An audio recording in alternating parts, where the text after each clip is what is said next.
okay with both? Yes. Hello, good morning. Unaccustomed as I am, I don't know how this is going to go. I'm a trustee at Petersfield Museum. As been introduced, my name is Jeremy Mitchell. You may have seen me on the video as well, so apologies for any overload. We've been involved with inspiring a culture of philanthropy right since the early days, when it was the project itself was a kind of gleam in our museum development officer's eye, and it came at a great time. We've heard that mentioned by a couple of people. We're a small independent museum in Petersfield at the moment. We were blessed with a very large residual legacy. We've heard those spoken about. About 10 or 11 years ago, which, when the estate was realised, was in excess of £1 million. And that was a great blessing, but to a degree it became a bit of a millstone as well. It's, because we had all that money, we were able to move ourselves from just a volunteer-led organisation to employing a full-time professional curator, and that made us, it gave us a different appeal. It also attracted a couple of extra collections. Hampshire County Council, via the then Hampshire Museum Service, transferred to us the home and work of a local artist of some repute, but not a national person. And also, there's a school on the edge of town called Bedales, which some people may have heard of, quite a well-known public school. And they had a costume collection that had been put together by their drama teacher over a 40-year period. Now, I'd go to car boot sales, jumble sales, etc. for costume, but she would ask around the parents for donations from family treasures, or say that there's an auction at Sotheby's or Christie's in a couple of weeks' time, so can I have some money, please? So there's some quite important pieces in there, and they were passed over to us as well. We've been established for just over 10 years as a charitable trust. And in that time, we've gone from having one site to having 3 sites because we needed somewhere to store everything. So we had some great challenges. And just as this project was starting, we were thinking, we need to expand.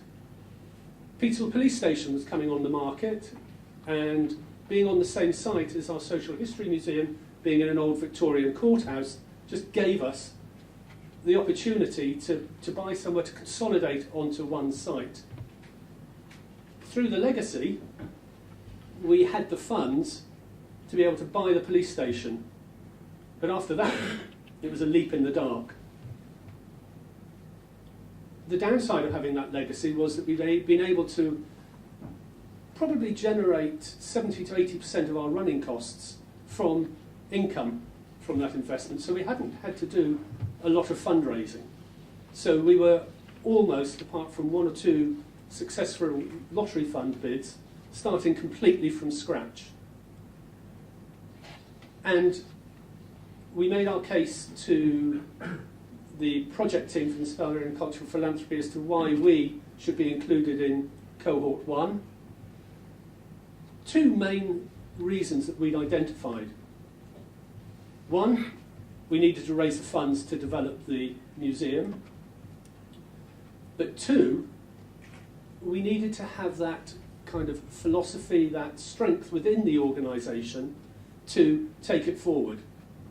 Because you can't just do it with support externally. You do need to, we've heard the word before today, embed something within the organisation. That philosophy, and that, yes, to be able to ask the cleaner, and what do you do? I help. I'm helping to build a new museum in our case. It's great to have that. We are predominantly volunteer-led. We're a local, small, independent museum. We're accredited, and that helps a great deal. And what else attracted us to the project? We've heard the word we've mentioned a couple of times as well, money. But it's actually more than that. It's the ability to generate that money. That's what we found important. And what have we gained and learned from it? We've joined in cohort 1. The beauty of one of the great things of being in cohort 1 is that we're able to benefit from the full 3 years of the project. So years 1 and 2, which is coming to the end of year 2, have been the learning and training years. And in year 3, we get the opportunity to give something back. We're able to be a mentor for one of the new organisations coming in cohort 3, so we can share the experiences, the learning from the first year, the mistakes. But one of the big things that we've found that we've gained is increased skills and confidence. Confidence is a big thing, because you've got to be confident to go out there and talk to someone who you may only have met 30 seconds beforehand. You've got to understand what your elevator pitch is. You hear that a lot, and to a degree it's how you're feeling at the time. And if you're feeling confident and believing in your project, your elevator pitch is going to hit the right spot. We also knew that we needed to devise a concise but robust case for support. 4 or 5 pages maximum, but that captures all the different elements of what you're trying to achieve. It's your mission and your objectives. And we've been helped in doing that with a mentor. Mentors are great. They really are. Strongly advocate the use of your mentor. Talk to them, make a nuisance of yourself with them. But remember that they're not only there to support and advise you, but they're a shoulder to cry on when it doesn't go right, and believe me, there are times when it doesn't. The biggest practical aspect of this is that the training is all relevant.